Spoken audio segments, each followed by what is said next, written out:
Assalamualaikum warahmatullahi wabarakatuh. Waalaikumsalam. A'udzu billahi samil alim minasyaitonir rajim. Bismillahirrahmanirrahim.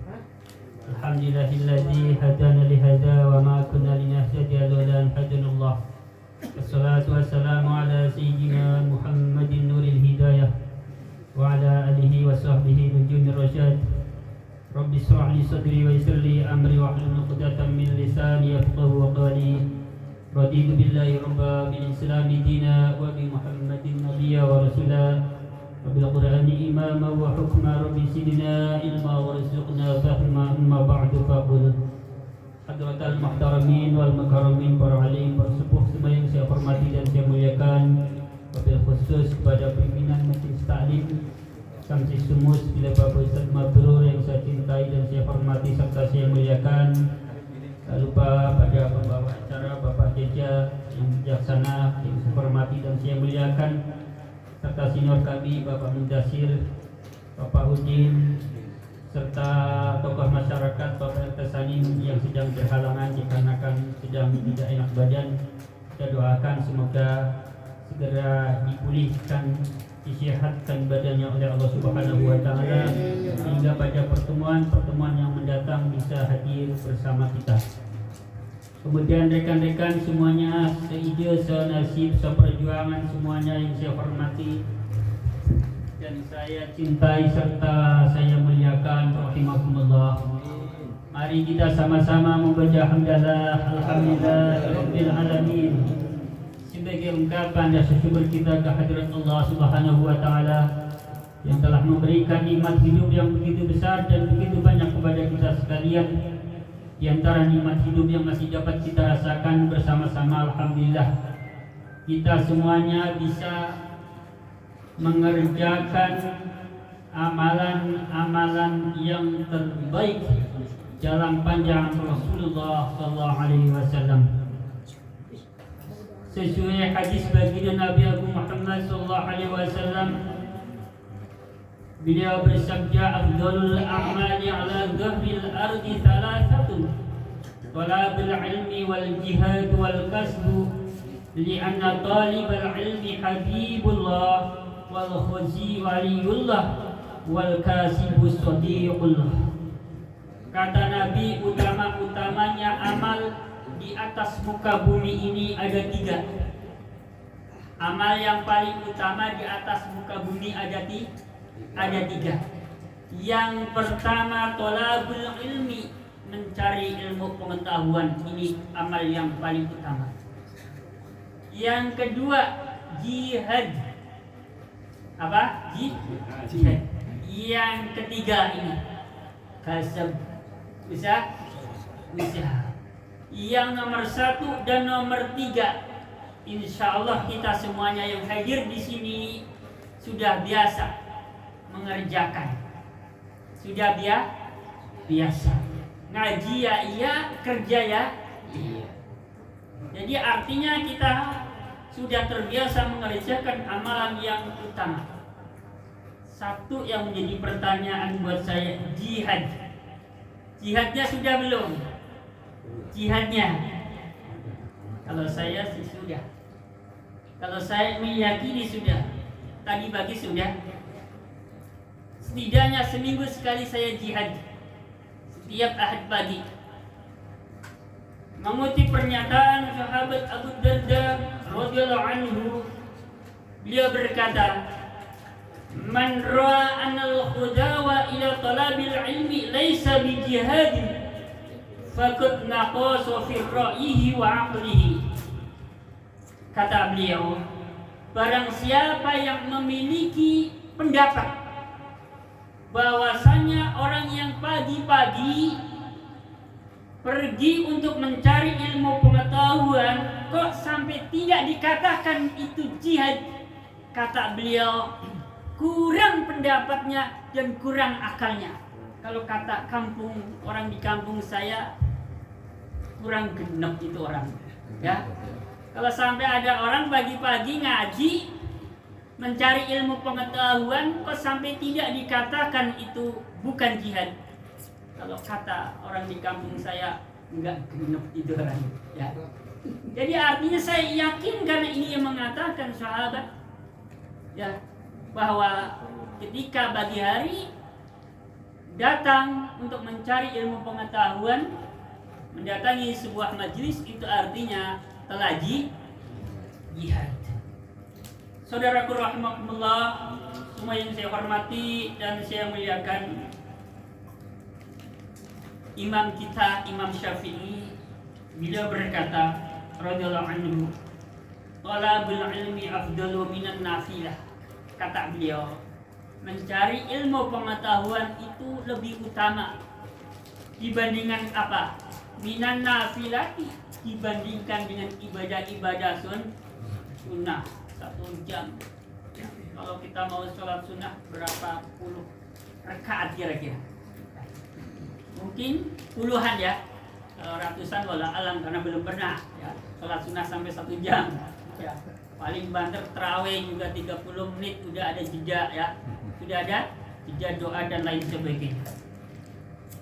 Jadi lebih baik mencari ilmu pengetahuan dibanding mengerjakan ibadah-ibadah sunnah.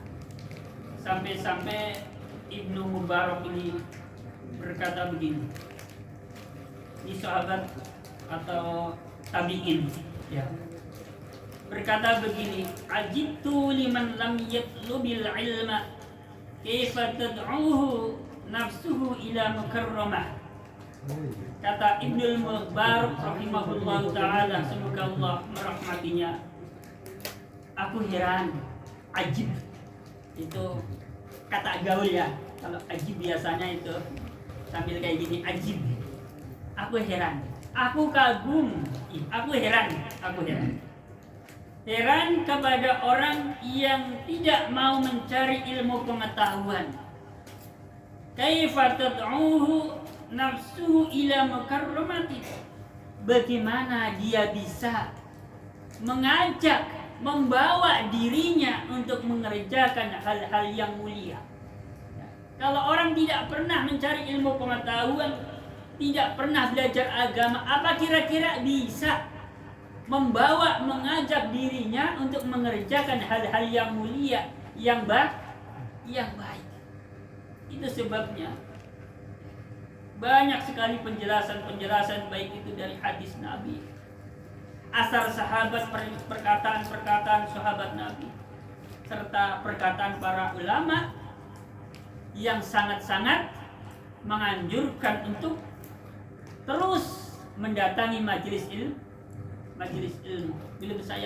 Belum lama saya mendapatkan ya namanya WA dari senior saya di grup alumni. Jadi artinya kurang lebih orang yang paling rugi pada hari kiamat adalah orang yang sangat memungkinkan ketika hidup di dunia untuk mencari ilmu pengetahuan, tetapi dia tidak mau mencarinya. Itulah orang yang sangat-sangat rugi, orang-orang yang sangat menyesal. Kapan? Besok di hari kiamat.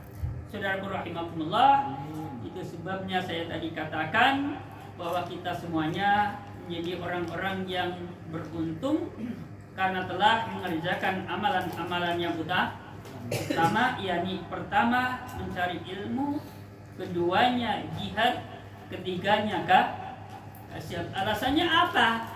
Mencari ilmu itu merupakan amalan yang utama. Alasannya pencari ilmu itu titelnya Habibullah. Ya, santri-santri, orang-orang yang terus-menerus mencari ilmu pengetahuan itu julukannya Habibullah. Jadi sini semuanya yang hadir nih Habib. Ya, ada Habib Solihin, ada Habib Sutarno, ada Habib Mundasir. Ya, Habib semua, nggak perlu tes DNA. Ini hadis Nabi, ya, hadis Nabi kok, ya. Jadi udah gampang sekarang kalau mau nyebut Habib, pokoknya itu orang yang rajin ngaji itu udah Habib, ya, Habib. Orang yang perang melawan orang-orang kafir itu waliullah, kekasih Allah. Nah, orang yang usaha itu julukannya sodiqullah, temannya Allah. ada kedekatan dengan Allah Subhanahu wa taala. Siapa orang-orang yang usaha bekerja. Jadi oleh sebab itu saudaraku rahimakumullah, mari kita sama-sama dua hal ini jangan pernah kita tinggalkan. Yang pertama mencari ilmu pengetahuan, yang kedua tentu kaitannya dengan usaha. Selanjutnya selawat serta salam semoga tersanjung kepada baginda Nabi Abu Muhammad sallallahu alaihi wasallam. Saudaraku, mari kita sama-sama lanjutkan pembahasan kita dalam kajian ilmu fikih, masih seputar pembahasan tentang sholat Jumat. Jadi di sini saya akan menyampaikan bagaimana dengan orang-orang, maaf kalau saya menyebutkan antara perantau dan pendatang serta penduduk asli. Ya, di sini sedang penjelasan masalah fikih. Bagaimana dengan sholat Jumatnya orang-orang yang pendatang atau perantau? Ya, walaupun pendatang atau perantau itu sudah lama bermukim di satu kampung atau satu daerah. Contohnya kita semua ini, ya, di Jakarta sudah bertahun-tahun, mungkin ada yang sudah puluhan tahun. Tapi tetap saja kita disebutnya antara perantau atau pendatang. Itu bagaimana dengan kita yang posisinya perantau atau pendatang untuk melaksanakan sholat Jumat di mana kita tinggal sekarang ini? Saudaraku rahimakumullah, nanti insya Allah akan terjawab melalui pembahasan pada malam hari ini. Sedikit saya bacakan terlebih dahulu. Lau kana fi qaryatin arba'una kamiluna, saya membacakan kitab Fathul Muin. Lazimat humul jum'atu, apabila di satu kampung terdapat 40 orang yang sempurna. Kalimat sempurna di sini maksudnya orang-orang yang sudah memenuhi persyaratan untuk mengadakan sholat Jumat. Maka wajib hukumnya bagi mereka untuk mengadakan sholat Jumat. Jadi apabila di satu kampung penduduknya sudah mencapai 40 orang, semuanya sudah memenuhi persyaratan, maka wajib bagi mereka untuk mengadakan sholat Jumat. Tolong diingat-ingat. Ada kelanjutannya. Bal yahrumu alaihim alal mu'tamadi ta'dilu mahallihim min iqamatiha wa dhihabu ilaiha fi baladin ukhra wa in sami'un nidaa. Justru haram hukumnya bagi mereka menurut pendapat yang bisa dijadikan pegangan untuk mengosongkan tempatnya dari pelaksanaan sholat Jumat. Ya, tadi di satu kampung ada 40 orang yang sudah memenuhi persyaratan, sampai mengosongkan kampungnya artinya tidak ada pelaksanaan sholat Jumat, haram hukumnya. Jadi wajib mengadakan sholat Jumat di kampung tersebut.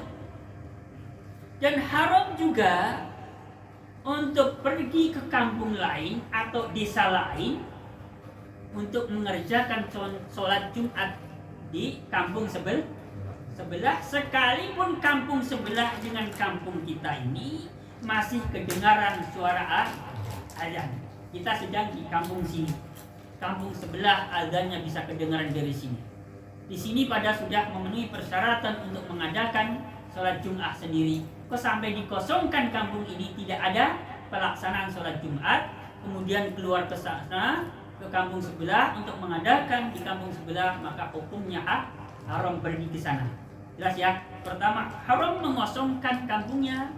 Kedua, haram juga keluar dari tempatnya untuk mengadakan atau melaksanakan sholat Jumat di kampung lain. Jelas ya? Bismillahirrahmanirrahim. Saya lanjutkan. Qala Ibnu Rif'ati wa khairuhu innahum idza sami'un nidaa min misrin fahum mukhayyaruna baina an yahduru al-balada lil jum'ati wa baina an yuqimuha fi qaryatihim.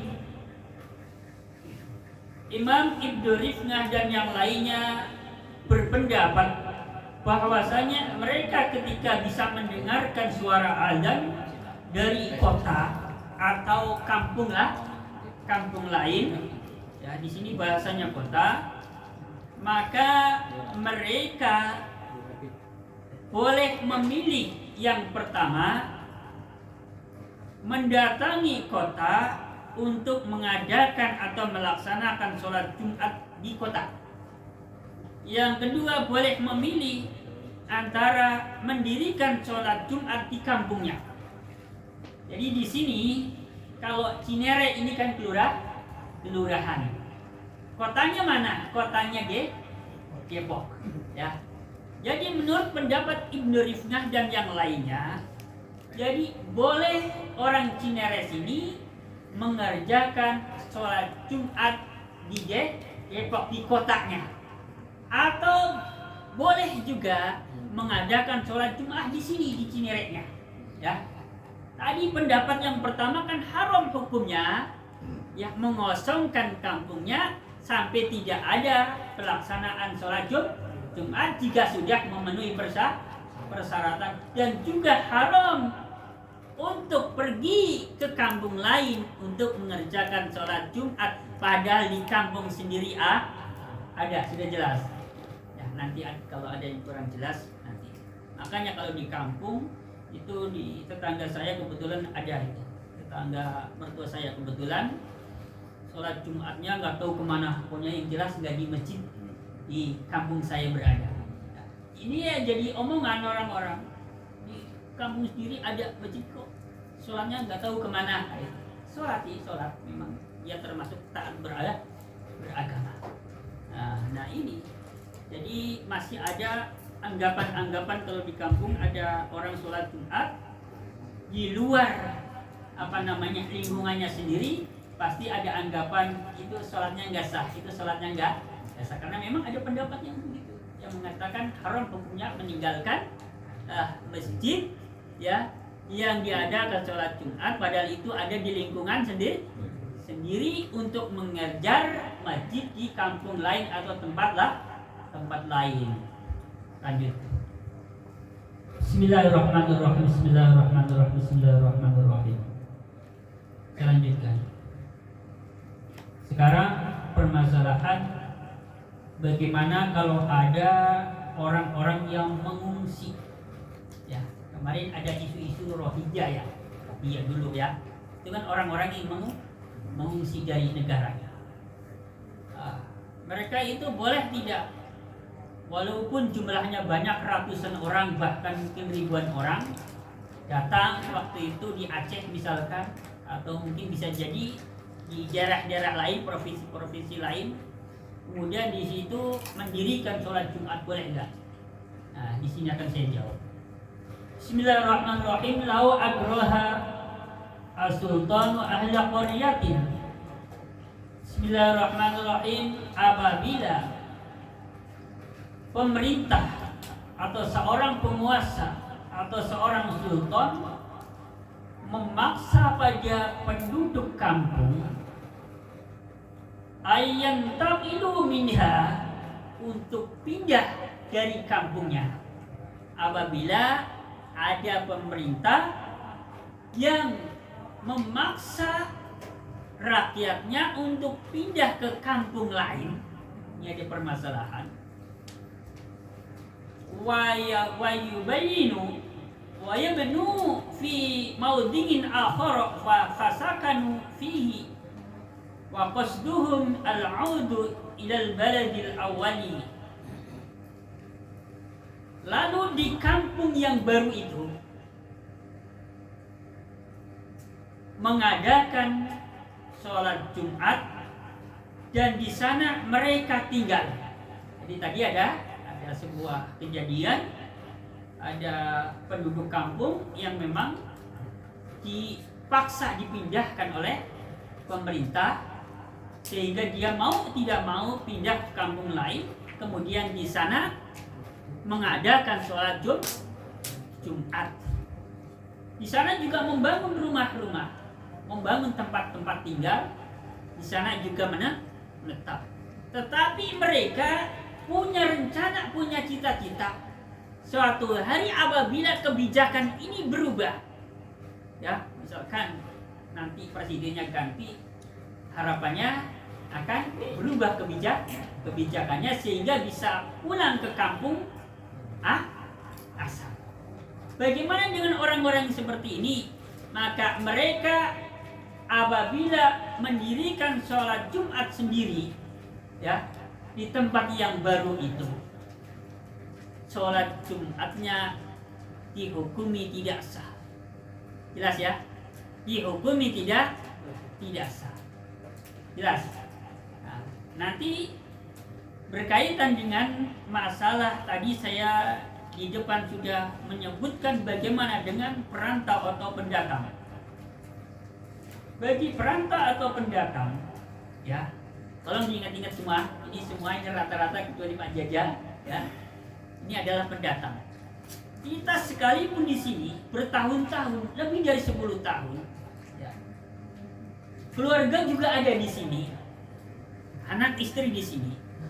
Tetapi karena di kampung kita punya rumah, Mas Solihin contohnya, pasti ada rencana untuk pulang kampung, nggak tahu kapan, iya nggak?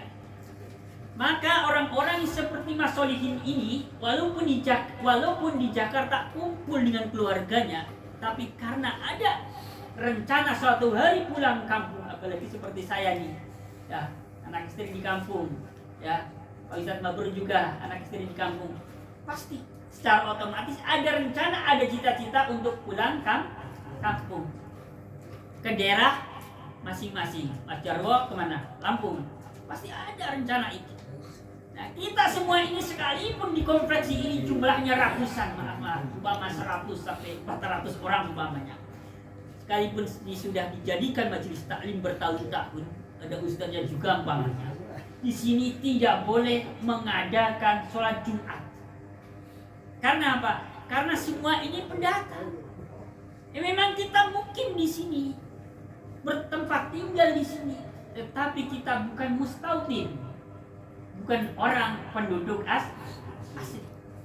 Berbeda ketika pendatang, tetapi memang sudah punya cita-cita, punya niat untuk pindah. Nah, memang udah nggak ada cita-cita untuk pulang kampung, nggak ada. Sekalipun di istilahnya di kampung ada harta atau apa, memang udah pokoknya mau di sini. Banyak kok, ya banyak orang-orang yang istilahnya masih mentra, ya seperti saya lah, ngomong siapa-siapa. Tapi ada yang mereka itu kalau ditanya sudah nggak punya cita-cita untuk pulang kampung, alasannya kerja di sini, terus anak-anak sudah di sini semua. Kalau pulang kampung nanti siapa yang merawat juga ketika tua. Jadi biarpun nanti sudah pensiun dari kerja, karena anak cucunya sudah ngumpul di sini, sudahlah tinggal di sini. Nah, ini boleh. Kalau misalkan di sini ada 40 orang ya, kebetulan ngumpul di satu komplek ini ya, semua pendatang tapi sudah pindah, boleh mengadakan sholat Jumat. Tapi kalau kita semua ini nggak bisa mengadakan sholat Jumat sendiri, ya. Sholat Jumat kita sah di Masjid Al-Jihad, tetapi tidak bisa menyempurnakan bilangan yang kurang. Misalkan penduduk aslinya warga Cinere ini tidak mencapai bilangan 40 orang, sekalipun di sini kompleksi orangnya 40 orang datang sana semuanya, kan jadi nanti lebih dari 40 orang, maka tidak bisa menyempurnakan bilangan yang kurang. Jelas ya? Jadi kemarin pertanyaan dari Bapak Subur, bagaimana dengan orang-orang yang tinggal di mes?